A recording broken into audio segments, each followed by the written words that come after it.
Pag-usapan pa natin ang buhay ng isang may stage 4 cancer at Ironman na si Jonathan Pascual kasama si Mobile Journal Ivan Taringkit.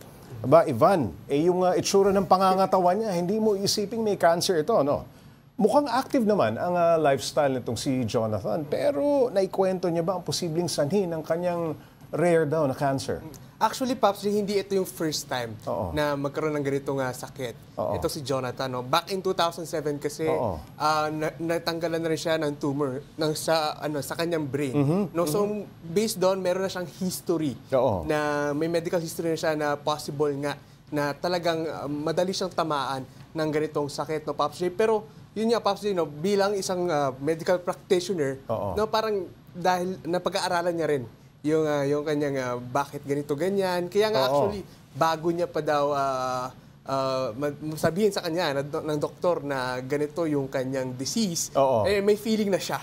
No, naramdaman niya na baka meron akong ganito, Pops J. Pag sumasali ka sa mga ganitong competition, no, itong Ironman, ibang klaseng training ang pinagdadaanan mo, no? Matagal na ba siyang sumasali sa mga Ironman prior sa kanyang sakit? Actually, Pops, nagsimula daw siya 1997. Sa pagsali. No? Sa pagsali sa Ironman. No? Maaga na. Nakita niya kasi actually, Pops, nagsimula siya dahil na-inspire daw siya doon sa magtatay na yung anak niya may cerebral palsy. No, na tinakbo nila, tinapos nila isang Ironman event doon sa Kona, Hawaii din, no, Pops J. So parang sabi niya sa sarili niya, bakit kung kaya nila, kaya ko rin. So doon na nagsimula, Pops J, yung journey niya sa pagiging Ironman niya. No? Tuloy-tuloy na yan hanggang sa, yun nga, dumating yung ganitong klaseng mga challenges pero hindi niya nga mabitawan dahil nga sa ganitong pamaraan daw, nagiging inspirasyon daw siya doon sa ibang mga tao na kahit may ganito siyang pinagdadaanan, tuloy-tuloy pa rin siya sa kanyang pagkarera, Pops. Nabanggit mo yung Kona dito sa Hawaii, no? Talagang isa yan isa sa pinakamahirap, no? Kasi bago ka makarating yata o makasali sa Kona, Hawaii, kinakailangan may tapusin ka muna ng ibang Ironman, no? Sa ibang lugar. Pero ano yung naging limitations o restrictions nitong si Jonathan nung kumarera siya dito sa Ironman bilang may sakit din siya? Actually, at hindi ba siya nasa-screen? Wala bang screening yan na, may stage 4 cancer ka, pwede ka pa rin sumali, gano'n? Actually, Pops J, no, maraming ganitong kwento sa mga Ironman events. No? They wanted to prove something. No? Isa ngayon, Pops J, no, bago ka makadating nga sa Kona dito sa Hawaii, ito kasing World Championship. Correct. Ito yung the grandest stage, kung totoo sin. No? So, may mga levels yan para mag-qualify ka sa event ito. Unfortunately nga, mahilig talaga siyang sumali sa mga ganitong event. No? Unfortunately, nakapasok siya. Isa yun doon sa proud moment niya, no? Kasi hindi lahat daw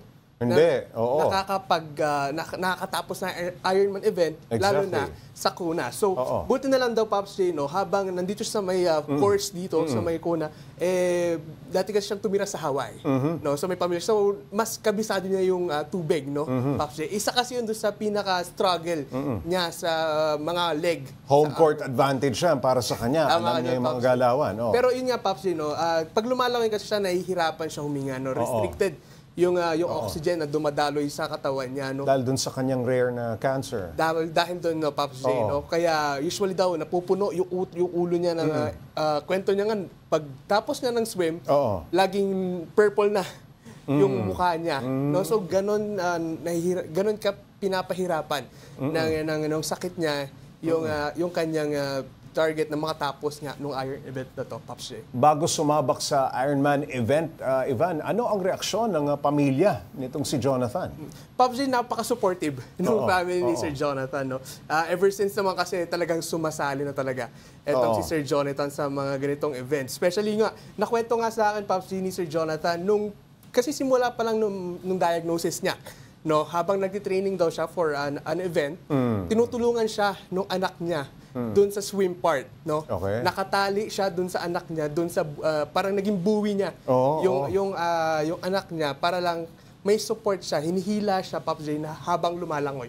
So may kita mo doon, Pops J, na may support talaga, no? Sinusuportahan talaga nung pamilya niya yung kagustuhan niya or yung gustong mangyari nitong ng ating Ironman. Pops Para J. sa maraming triathlete, parang dream come true yan pag nakatapos ka, no? Isang nurse itong si Jonathan. tuloy pa rin ba siya sa kanyang trabaho sa kabila ng kanyang sakit?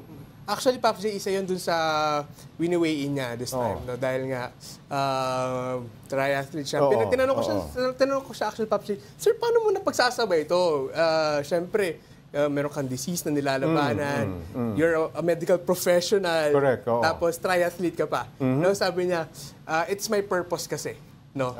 It's my purpose. So, dahil doon, tuloy-tuloy lang siya dun sa kanyang ginagawa, Pops J. Purpose-driven. Purpose-driven. Tama ka dyan. Tama ka dyan, Pops J. After Kona, ano pang plano ni Jonathan? May susunod pa ba siyang sasalihan? Actually, Pops J, tinanong ko siya yan, may plano pa raw siya tumakbo for...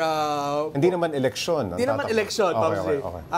Gusto niya pang sumali sa mga Ironman events. Marathon siguro. Tinanong ko kung mag-ultramarathon pa siya. No? Isa kasi yun sa mga events na tinatakbo niya.